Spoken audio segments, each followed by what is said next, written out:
Okay. Our first honoree is Valerie Schwonek Blazey, right here beside me. She's been a lifelong friend of mine, and we decided that it's about time she got honored. She's worked for this organization and many, many other organizations, and she's first to volunteer for everything. Valerie spent 20 years on the Board of Zoning Appeals with the City of Cleveland. 6 of those years, she was the president of the zoning board. They hear 500 cases a year and make very important decisions. And then she served 6 years as chairman of the Garfield Heights Civil Service Commission. That's the office that tests police and fire and a lot of other entry-level and promotional positions. Valerie is the former chairman of the Cleveland State Sacred Landmarks Research Group under the direction of Michael Tevish. This group started a historical video documentation of Cleveland's sacred landmarks, cathedrals, churches, and storefront churches. Valerie was the policy staff member for the Ohio Lottery, co-directing the Cash Explosion show on Channel 5 in Cleveland. She received an important award from Governor Richard Celeste for bringing 1,000 CEOs of the fastest growing small businesses in the United States to Cleveland for the Inc. magazine's 500 conference. As a result, 12 businesses relocated in Cleveland. She's the recipient of a one-of-a-kind award for one-of-a-kind from the Greater Cleveland Growth Association Council on Small Enterprise.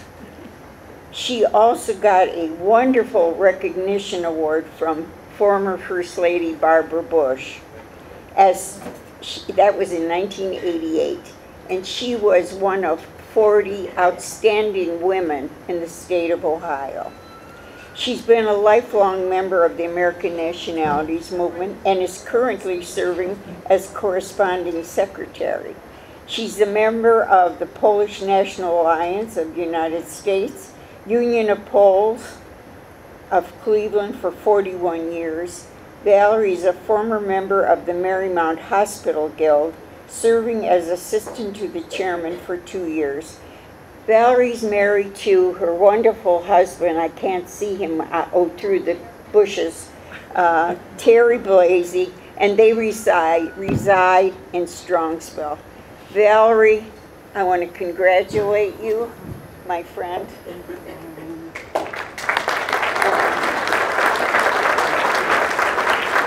Okay, don't stand on me. Okay, wait a minute, we got to give you your award.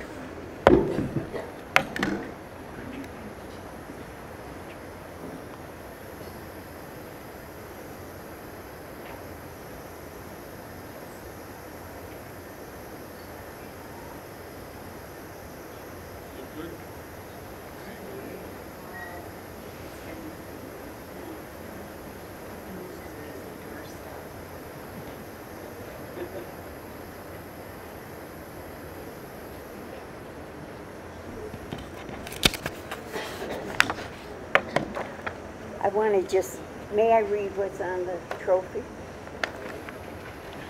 I should have done it first.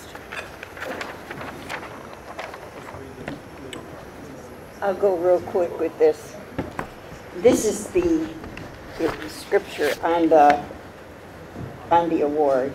In recognition of your magnificent lifetime achievements, your exceptional quest for knowledge, by earning a Master of Science degree in Organizational Development and Analysis from Case Western Reserve, your 20 years of exceptional public service to the Cleveland Board of Appeals and Zoning, 6 of which as chairman, and 6 years as chairman of the Garfield Heights Civil Service Commission, your leadership in the Sacred Landmarks Research Group policy staff, member for the Ohio Lottery, steadfast dedication to the American Nationalities Movement, and other community organizations. Most importantly, receiving a prestigious award from former First Lady Barbara Bush as one of 40 outstanding women in Ohio in 1988. Your dedication to perpetuating the culture and traditions of your rich Polish heritage and the movement. Congratulations, Valerie.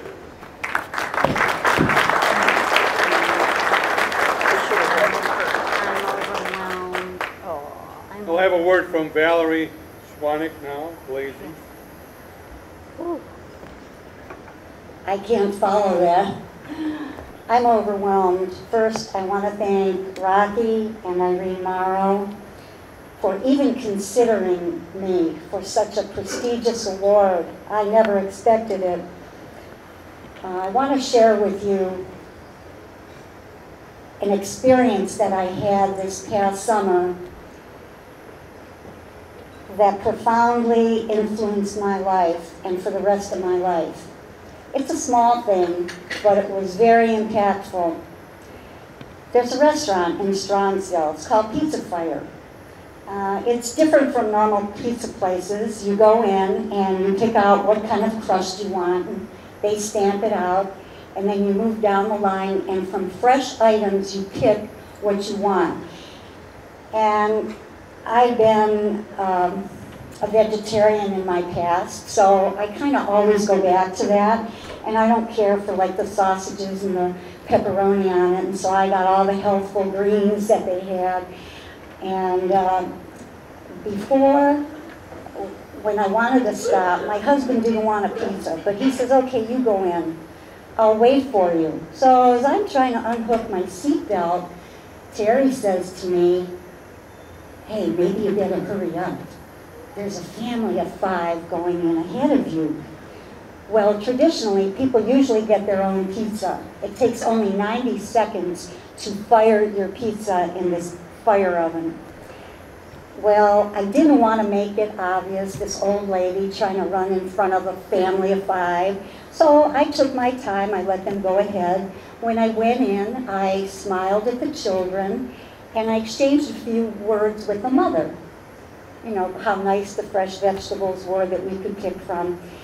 And then it was my turn. So as I went through and came to the cashier said to me, oh, man, you don't know anything. And I said, what? What? And I'm looking around. What am I, the 10,000th person to buy a pizza? And now I get this pizza for free. And he said, no, it was paid for by the family ahead of you. And I was like, oh my God, me? You know, I'm nobody. Why would they want to do that? I don't know these people. So I turned around and I went to the mother. And I said, my goodness, why did you do this? And she said, not me. She pointed at her husband. It was her husband that wanted to pay for the pizza. Now, I don't even think I said a word to him or said hello to him. So I hugged the lady, and while my pizza was firing up for 90 seconds, I sat down with them, and I just briefly chatted, and I promised them, I will pay this forward. You know, I will do this for someone else in my life. Well, as I told my beautiful godchild, Keith Kozak, the story, he said, you know, Aunt Valerie, there was a movie called Pay It Forward. Well, I did not know that, so I don't know if anyone here has seen that movie, heard about that movie.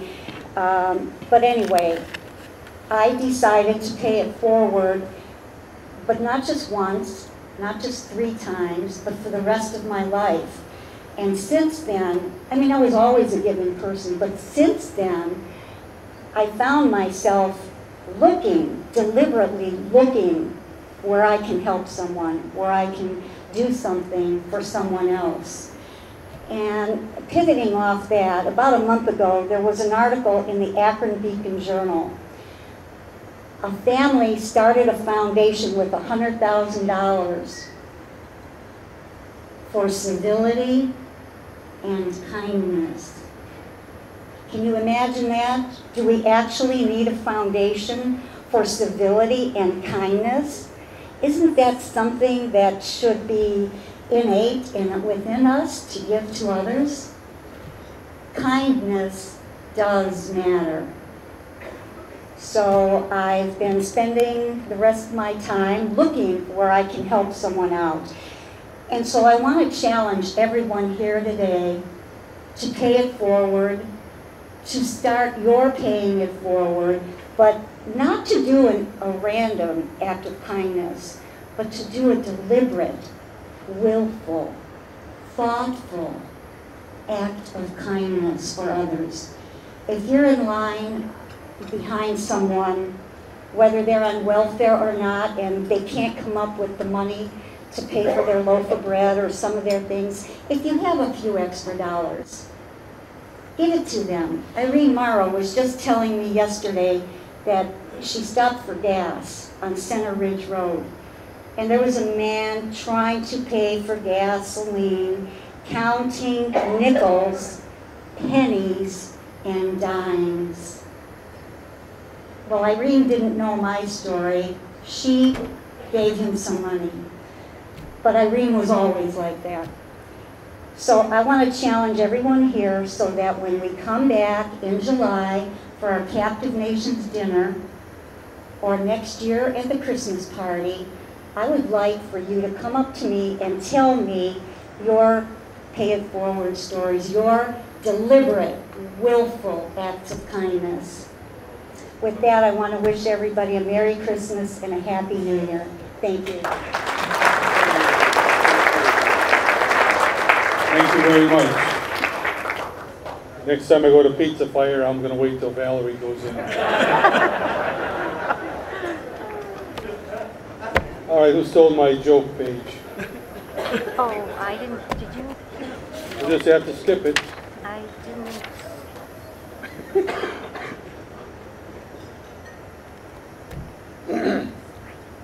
Our next honoree is Martin J. Hrabik, Jr. He was born in 1946 in Prague. If you refer to your program, you'll see the entire biography. But I think it's important to mention that in his life he became adept at accounting work, working for a CPA firm as a CPA. He also volunteered extensively at his church. The one I know of first is St. Procop's on the west side.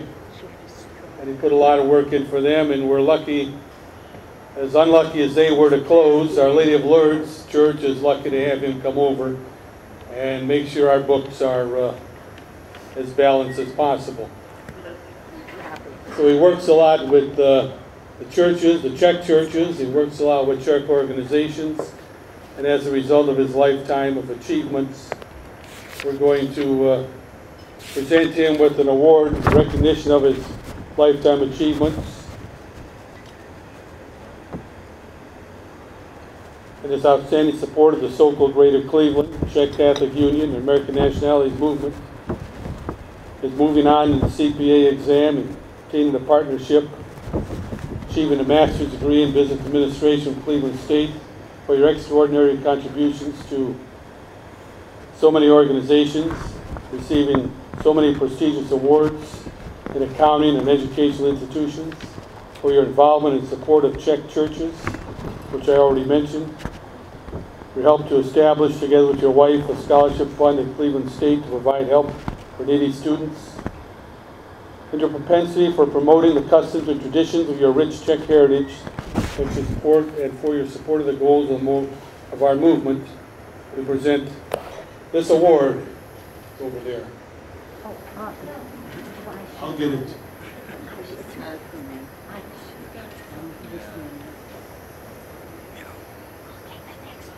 Okay.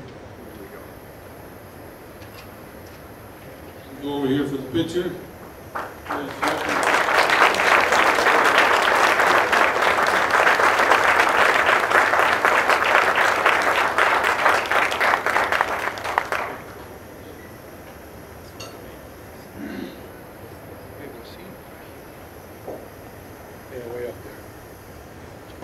Now we're going to let Marty say a few words.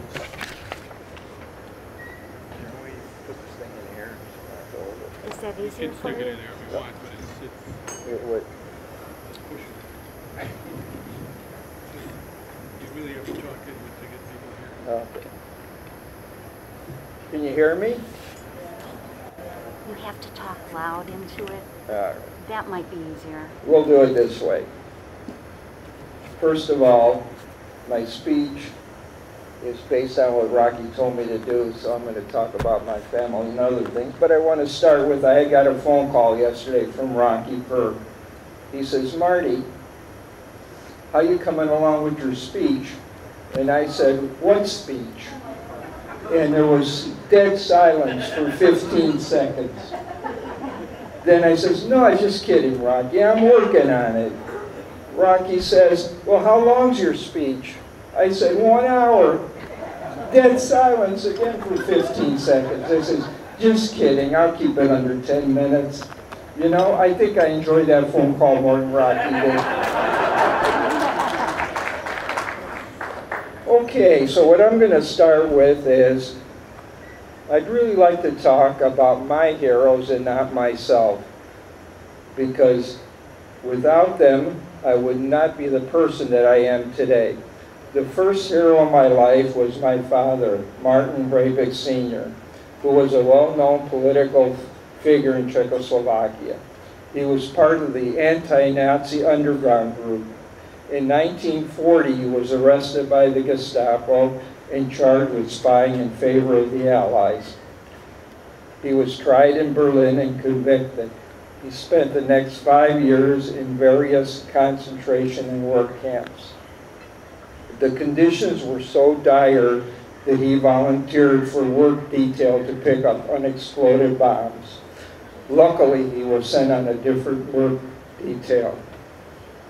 At the last camp, the commandant was ordered to execute all political prisoners. He refused to follow those orders.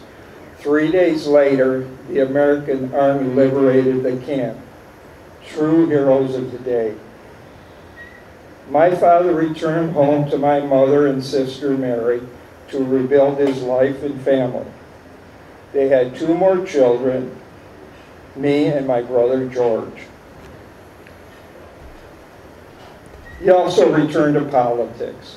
In 1948, the communists took control. Because of his anti-communist beliefs, he was in danger. The day before he was to be arrested, a good friend tipped him off. He had to flee immediately. My mother told him to go, but because it was winter and the children were so little, they would stay behind because she did not think they would survive. The next hero in my life is my mother, Marie. That summer, she planned to flee with the children. She could not tell anyone, but she knew what she had to do. With the help of another hero, Josef Robal, she planned her escape. Josef Robal was helping people in her situation cross the border. He later spent time in prison for helping people escape. My mother had to drug me and my brother so we would not cry during the escape. She carried me on her back, my brother on her front, and held the hand of my sister while Josef Robal guided them miles into the German border. My parents are the most courageous people I have known. The family was reunited in France and spent time in various refugee camps. They had some hardships in their journey, but others opened their homes to them. My parents finally realized they could never return to Czechoslovakia, and they needed to find a place to settle the family. They were sponsored by a Catholic relief organization and were granted asylum in the United States. In 1951, my family arrived in New York with just what they could carry. A friend named Yaroslav Kekacek lent them $200 to get started. That was a godsend. That was a lot of money in 1951. But in 2 years, my parents were able to pay him back. At first, my family settled in Washington, D.C. There, the nuns at a Catholic school allowed my sister and me to sit in the classrooms even though we didn't speak one word of English. Václav Kocian and other members of the Cleveland Czech Community urged the family to move to Cleveland, where my father could get a good job and raise a family. The proudest day was when they became citizens. My parents taught me courage, strength, faith, decency, perseverance, and the value of work. We worked together as a family for a better life, which is the American dream. But there were other heroes who helped me along the way. The many monks and teachers at Benedictine High School who guided me through my early education. I got one more sheet. I can. Thank you. A college professor named Dr. Mitchell saw something in me and encouraged me to go into accounting. Clarence Miller, who hired me at the accounting firm of Walthall and Drake. Clarence was a mentor and helped me throughout my career. Then there are my medical heroes. In 2007, I was having vision problems and was diagnosed with Fuchs dystrophy. I was going blind. My ophthalmologist, Dr. Mayer, referred me to Dr. Meisler, a specialist at the Cleveland Clinic, who was an expert in a new procedure which includes a partial cornea transplant in both eyes. The procedure was a success and my vision was restored. Without this procedure, I would be blind today. Then in 2012, my primary doctor, Mary Ellen Beamer of Cleveland Mental Health Systems, during a routine exam found a lump in my neck, and she thought it was probably nothing, but to be on the safe side, she did a biopsy. The biopsy turned out to be lymphoma. The next medical hero was Brad Pullman and his team at the Cleveland Clinic, who guided me through the process of extensive chemo treatments and a stem cell transplant. That was 6 years ago, and I'm still going strong. I can't thank them enough. And last but not least is my family. The love and support got me through the most difficult times in my life. My wife, Kathy, and I have been married for 35 years. Without her, I would not be where I am today. She gave me the strength to endure. I am also eternally grateful for the love and support of my siblings, 3 children, 3 grandchildren, and 1 on the way. Again, I would like to thank the American Nationalities Movement for this honor. Thank you.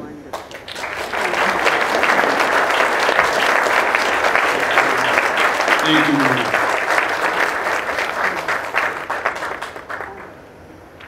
What a story. Wow.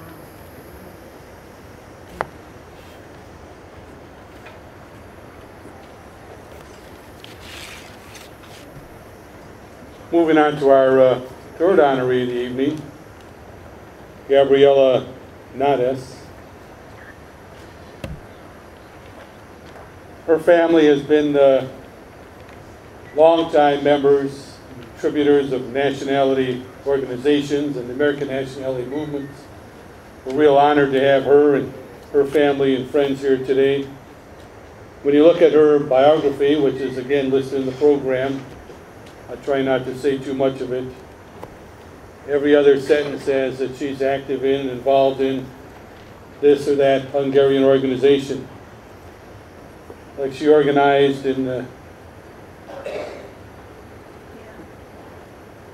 after 1990 in Romania, she organized the turmoil they had, and coordinates the Calvin Synod School Fund mission, provide assistance to Hungarian-speaking students so they could attend a Hungarian Reformed Church school in Transylvania. And I looked down the bio again, and she's been Chief Operating Officer of the Hungarian Association of Cleveland to help organize the annual Hungarian Congress, provides a forum for discussion of issues impacting Hungarian Americans, and other educational, literary, and scientific, and artistic, and informative lectures, films, and seminars.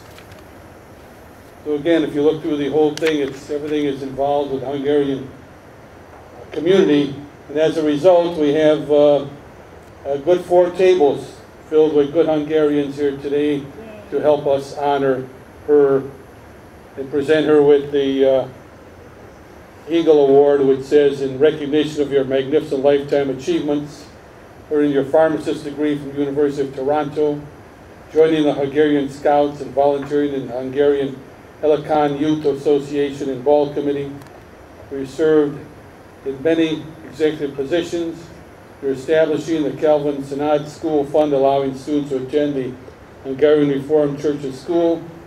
Your outstanding contributions while serving as the Chief Operating Officer of the Hungarian Association of Cleveland, helping organize the Hungarian Congress, and for perpetuating the customs and traditions of your rich Hungarian heritage, and for your constant support of our movement, presented this day at our annual Christmas luncheon by Ralph Burke Jr., President of the American Nationalities Movement. Come on over here, Gabriella, and we'll take a picture.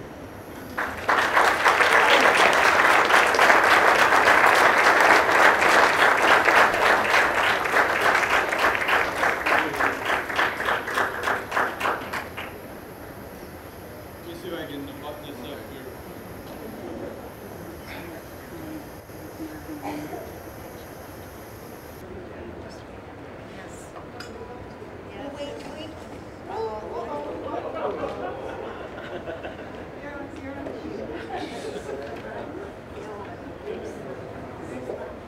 We also have Senator Tom Patton stopped off, but gave a little note of congratulations from the House of Representatives.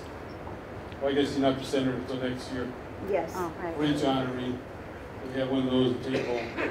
Now we'd like to have Gabriella give us a few words. And it'll be just a few words. Thank you very much. Good afternoon.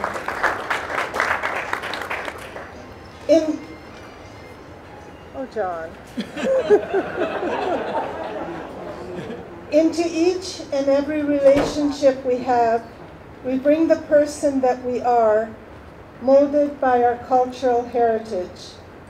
A heritage that not only enriches our lives, but also creates the community to which we belong.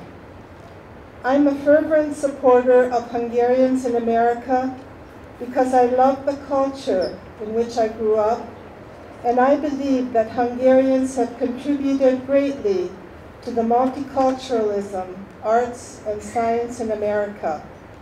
This is why I have dedicated so much time and energy to the annual Hungarian Congress in Cleveland, which gives a forum to Hungarian Americans to present scientific, cultural, and historic research, along with music and poetry appreciation, and allows us to step back in time with a traditional debutante ball. Refugees who escaped from communism in Hungary have donated significant amounts of money, allowing the Hungarian Reformed Church to re-establish their centuries-old schools in Romania, which were confiscated by the communist government. I feel very fortunate to be the coordinator of this fundraising effort because I believe a society that respects individual human rights, allowing freedom of choice in religion, culture, and education, creates a strong, stable, yet diverse community. I owe this to the Transylvanian roots I come from and to the democratic ideals I was taught. Perhaps the work that has been closest to my heart has been being a local and national leader in the Hungarian American Scout Association. It has been a joy exploring the great American outdoors, teaching scoutcraft, camping, canoeing, and hiking. And what makes our scouting experience unique are the Hungarian folk customs, folklore, and history intertwined as living storyboards during treks, camps, and competitions. I am proud to be a member of the Hungarian Community of Cleveland, as I am sure each and every one of you are proud to be members of your own ethnic nationality community. But let's step a little further and embrace the diversity and history which we all bring to this group. It is time to get to know one another, because knowing brings respect. And that respect can break down barriers that divide and polarize. Because the American Nationalities Movement reconfirms its dedication to freedom for all people, I am honored to be a member. America is the world's greatest bastion of freedom, liberty, and support for the individual, in addition to being a tremendous scientific, cultural, and military power. We Hungarians have been extremely fortunate to have become American citizens, and together with many other immigrants can contribute to the culture and prosperity of the United States. Thank you for this honor today, and thank you for this opportunity to reach out to you. I wish you all a blessed and Merry Christmas. Thank you. Thank you, Gabriella.